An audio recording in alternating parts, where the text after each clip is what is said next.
Welcome to my channel. Sit back, close your eyes, and start listening. Don't forget to subscribe and leave a comment. Picture a modern supermarket aisle, shelves of identical packaged food stretching in every direction, and now picture its complete opposite. A world with no farms, no stored grain, no guarantee that today's meal would be followed by tomorrow's. For roughly 2.5 million years, this was the only reality human beings and their ancestors ever knew. And yet the popular image of the caveman diet, a man crouched over a fire gnawing on a mammoth bone, captures only a fraction of the truth. The real Stone Age diet was far more varied, far more regionally different, and far more intelligently adapted to environment than most modern assumptions allow. This is the story of what our ancestors actually ate, how they found it, prepared it, and survived on it, told not through myth or modern diet marketing, but through the evidence left behind in bones, teeth, tools, and ancient food remains. Chapter 1: The Diversity Myth, What the Evidence Actually Shows. Perhaps the single most important fact to understand about the Paleolithic diet is that there was never one single Paleolithic diet at all. The Old Stone Age spans roughly 2.5 million years, during which early hominins and eventually anatomically modern humans spread across an enormous range of environments, from the savannas and forests of Africa to the icy tundra of Ice Age Europe, to coastal regions, mountain ranges, and eventually nearly every habitable environment on Earth.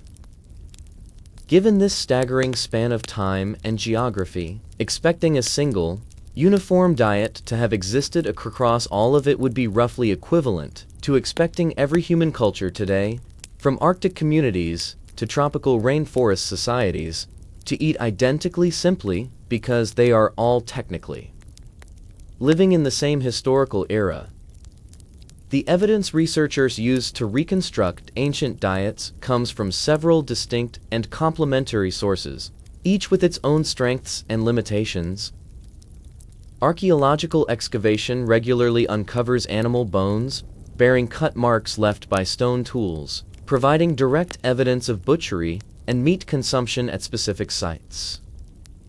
Plant remains, though far more fragile, and less likely to survive thousands of years compared to bone or stone, occasionally preserve in exceptional conditions, such as waterlogged or extremely dry sites, or can be identified indirectly through microscopic starch grains and plant residues recovered from ancient tools, cooking hearths, and even, remarkably, from calcified dental plaque still attached to ancient teeth. Isotopic analysis, a more recently developed scientific technique, examines the chemical signatures preserved within ancient bone collagen itself, allowing researchers to estimate the general balance between plant and animal foods in an individual's diet based on the ratios of specific chemical isotopes absorbed from food over the course of that person's life. Taken together, this combined evidence has overturned many of the earlier, simpler assumptions that once dominated popular understanding of Stone Age eating habits. Early 20th century researchers, working with more limited archaeological techniques, often emphasized big game hunting as the dominant, almost exclusive, source of Paleolithic nutrition, an emphasis partly shaped by the simple fact that large animal bones survive in the archaeological record far more easily and far more visibly than delicate plant remains, which decay quickly and leave little obvious physical trace. As archaeological methods have become more sophisticated, particularly with the development of techniques capable of detecting microscopic plant residues, researchers have increasingly recognized that plant foods, long underrepresented simply because they are harder to detect archaeologically, likely played a far larger and more consistent role in the actual daily diet of most Paleolithic communities than earlier man the hunter narratives assumed. This growing recognition of dietary complexity and regional variation carries an important lesson that will recur throughout this narration. Confident, simple claims about The Paleolithic diet, of the kind frequently repeated in popular culture and modern diet marketing, rarely hold up against actual accumulated archaeological evidence. What the evidence instead reveals is a remarkably adaptable species, capable of building nutritionally sufficient diet from an enormous range of available resources, whatever a particular environment happened to offer. A pattern of dietary flexibility that itself likely played a significant role in allowing early humans to successfully expand into such a strikingly wide range of environments across the ancient world. Chapter 2: Meat Hunting and the Role of Big Game. Despite the important correction discussed in the previous chapter, meat unquestionably played a real and significant role in the diet of Paleolithic communities, and understanding how early humans obtained it reveals a great deal about their intelligence, cooperation, and technological skill.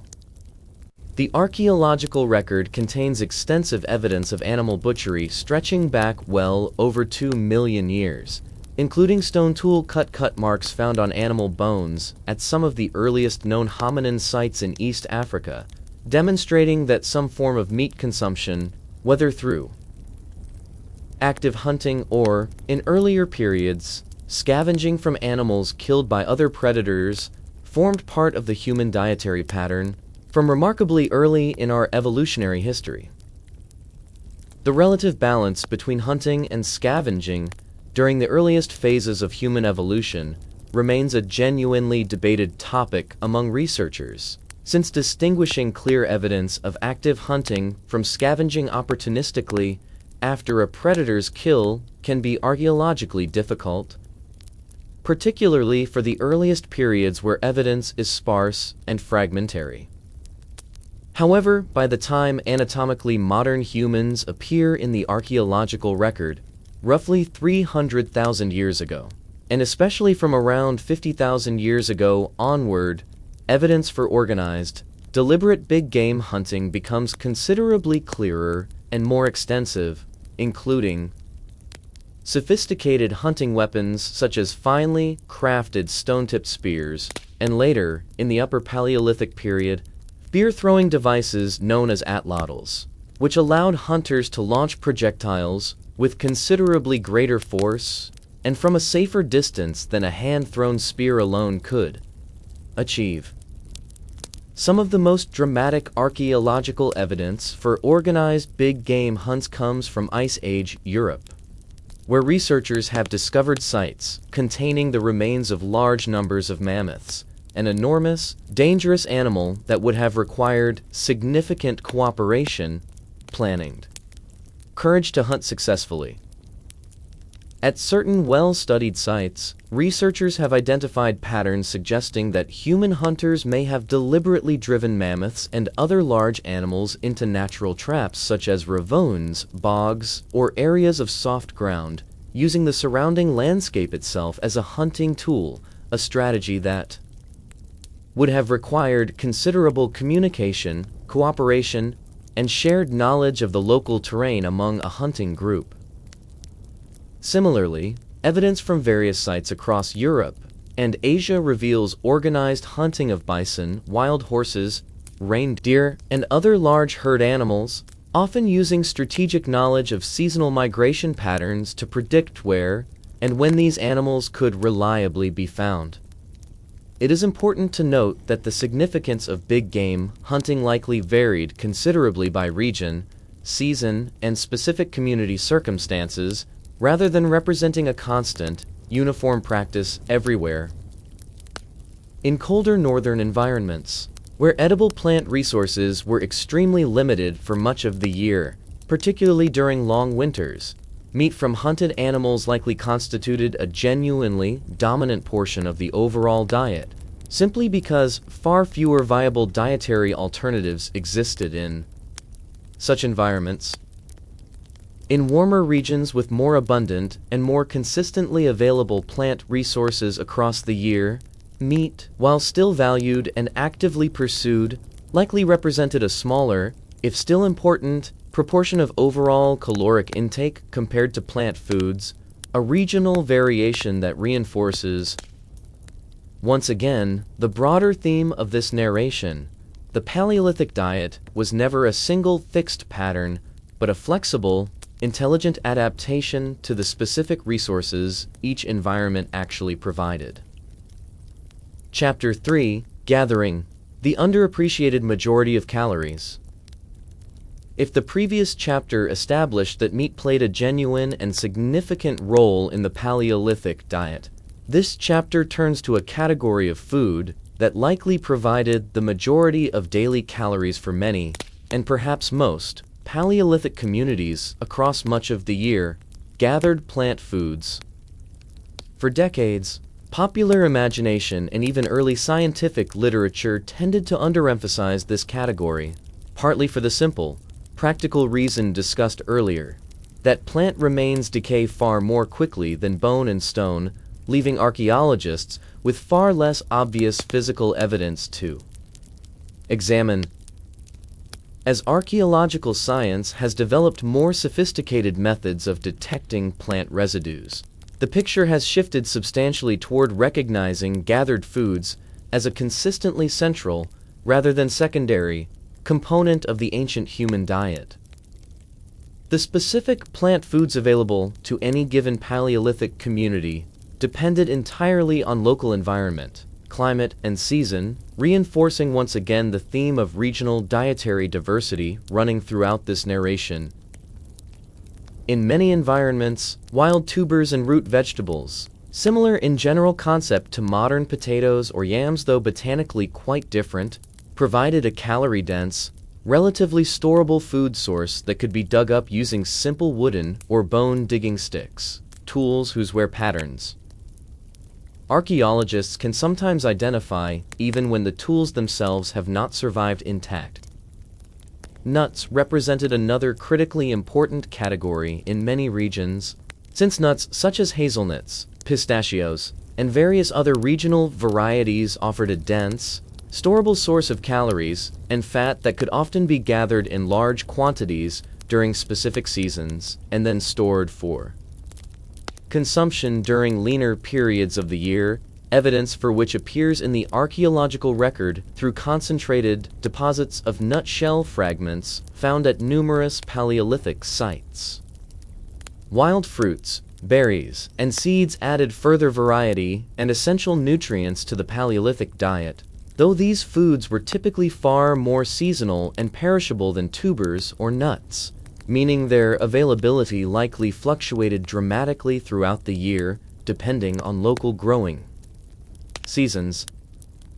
Wild grains and grasses, the distant ancestors of the cultivated cereal crops that would eventually transform human society during the agricultural revolution, were also gathered and consumed by many Paleolithic communities well before formal agriculture developed,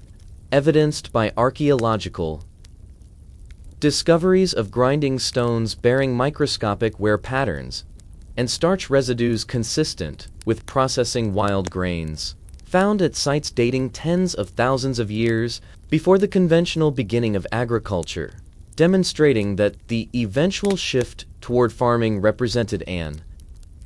intensification of existing, already established dietary practices rather than a sudden, unprecedented innovation.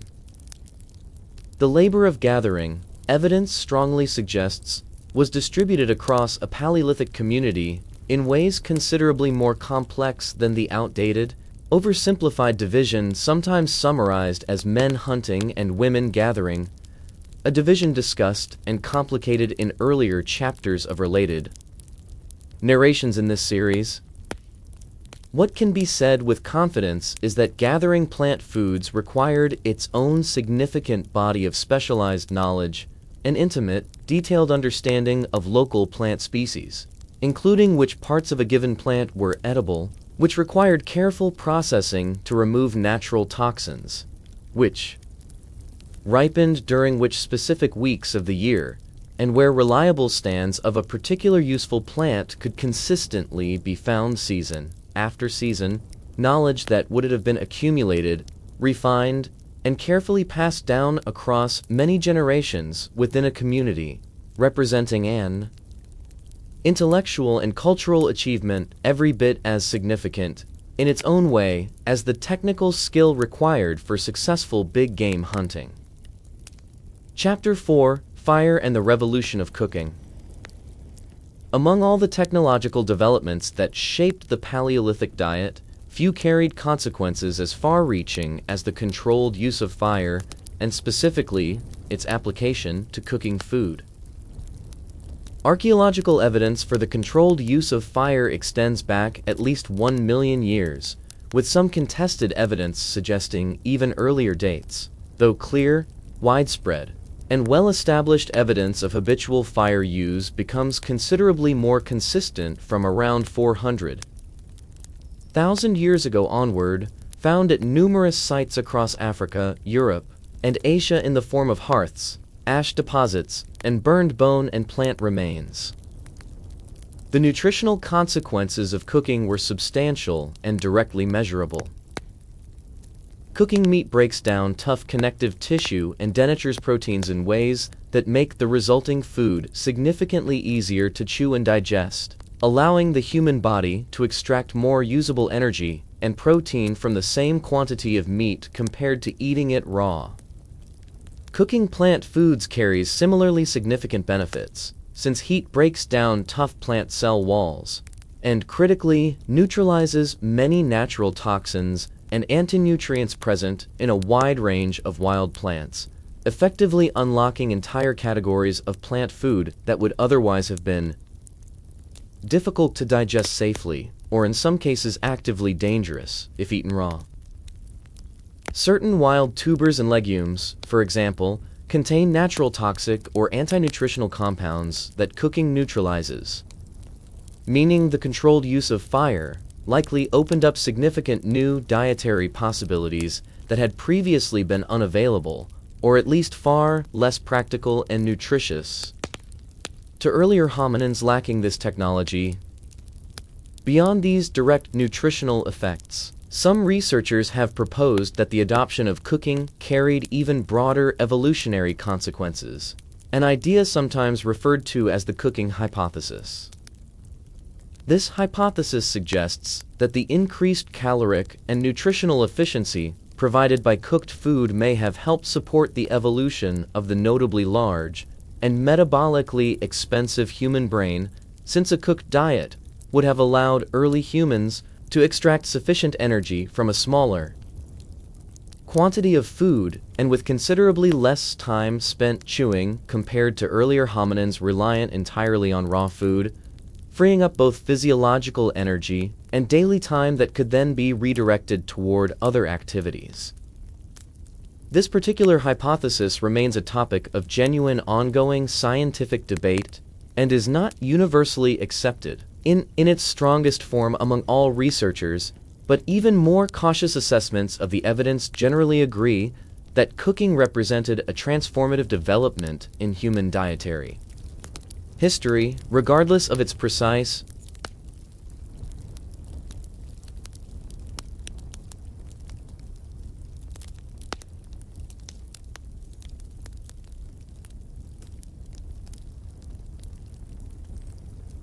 The hearth, evidence increasingly suggests, functioned not merely as a cooking location, but as a central gathering point for Paleolithic communities, a place where food preparation, eating, warmth, light, protection from predators, and social interaction all converged in a single, shared location, likely reinforcing the cooperative, communal patterns of eating and food sharing discussed in later chapters of this narration. In this sense, the controlled use of fire for cooking represents far more than a simple change in food preparation technique, but rather a foundational technological development that reshaped human nutrition, physiology, and social organization simultaneously, with consequences that extended across the whole of subsequent human history. Chapter 5: Fish, Shellfish, and Life Along the Coast. While much popular discussion of Paleolithic diet focuses heavily on land-based hunting and gathering, a substantial and increasingly well-documented body of archaeological evidence reveals that aquatic resources, including fish, shellfish, and other marine or freshwater foods, played a significant dietary role for many Paleolithic communities living near coasts, rivers, and lakes. This evidence has become particularly important in recent decades as researchers have paid closer attention to coastal and riverine archaeological sites, environments that had often received comparatively less research attention than in inland sites associated with more dramatic big game hunting. Evidence. Some of the clearest and most striking archaeological evidence for aquatic food consumption comes from large accumulations of discarded shellfish remains known to archaeologists as shell middens, found at coastal sites across the world, including notably well-preserved and well-studied examples along the southern coast of Africa dating back over 100,000 years. These enormous deposits, sometimes containing the shells of hundreds of thousands of individual shellfish, accumulated over generations of repeated use, demonstrate sustained, organized exploitation of coastal food resources is extending back into some of the earliest periods associated with anatomically modern humans, and some researchers have proposed that reliable access to nutrient-rich coastal and marine foods during this early period may have provided important nutritional support during challenging climatic phases in early human history, though this particular hypothesis remains a subject of ongoing scientific discussion. Fishing itself, evidenced through discoveries of specialized bone fish hooks, barbed fishing spears known as harpoons, and some sites, remnants of woven fiber material interpreted as possible fishing net fragments, demonstrates that Paleolithic communities developed genuinely sophisticated, purpose-built technology specifically adapted to exploiting aquatic environments, technology requiring detailed knowledge of fish behavior, seasonal spawning patterns, and effective techniques for successfully catching fast-moving aquatic prey. Knowledge every bit as specialized and hard-won as the skills required for successful big game hunting on land. Isotopic analysis of ancient human bone collagen from certain coastal and riverine archaeological sites has further confirmed substantial aquatic food consumption among some Paleolithic populations, providing direct chemical evidence drawn from the ancient individuals' own bodies that corroborates the physical archaeological evidence of fishing and shellfish gathering found at these sites. The significance of aquatic resources, much like every other food category discussed throughout this narration, clearly varied considerably by region and specific local environment, mattering enormously to communities situated near productive coastlines, rivers, or lakes, while playing little to no role at all for communities living deep in interior regions, far removed from any significant body of water.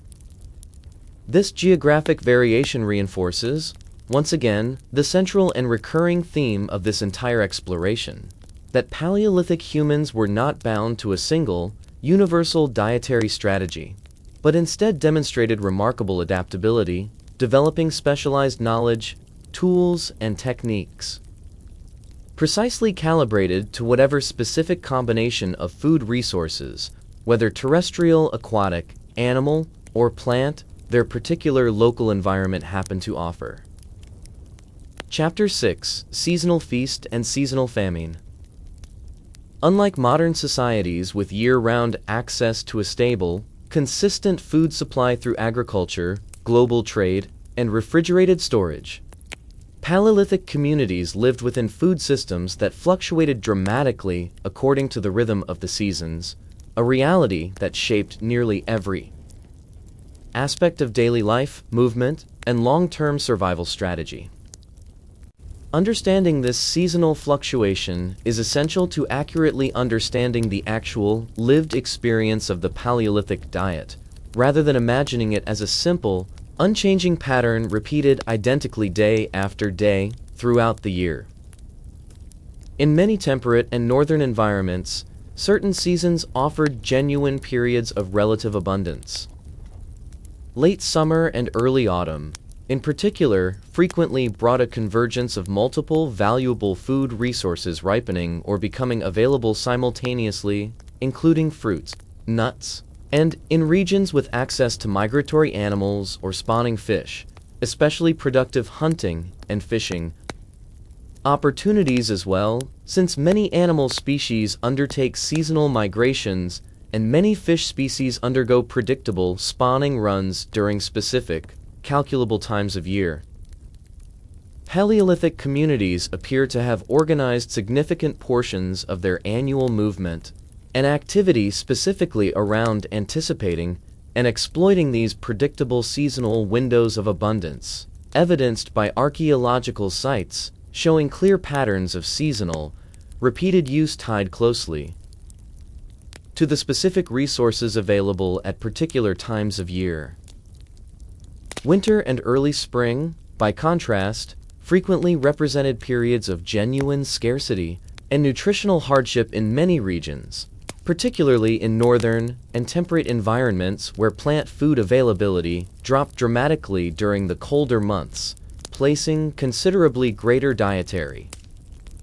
reliance on stored food, whatever quantity of nuts, dried meat, or other preserved resources a community had successfully accumulated during the more abundant months, combined with whatever additional hunting success could still be achieved despite more difficult winter conditions.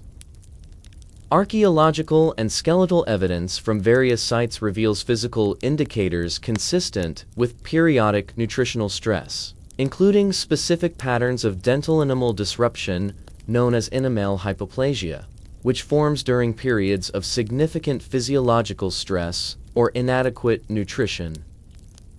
During childhood development, providing direct physical evidence preserved in ancient teeth themselves of the genuine seasonal hardship that many Paleolithic individuals experienced during at least portions of their lives.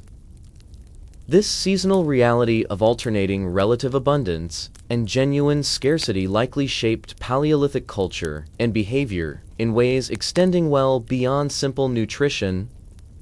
The development of food storage and preservation techniques, including drying meat and, in specific regions and later periods, techniques resembling smoking or fermentation, represents a direct cultural response to this seasonal challenge, an attempt to extend the nutritional benefit of abundant seasons into leaner ones.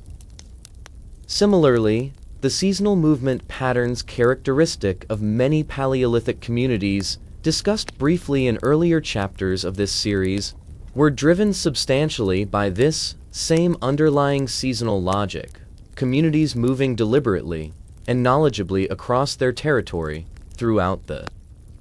year, specifically in pursuit of whichever food resources were most reliably available at each particular point in the annual cycle, a sophisticated, deeply knowledgeable strategy for managing an unavoidably variable and sometimes precarious food supply across the changing seasons of the year. Thank you for listening. Don't forget to leave a comment and subscribe.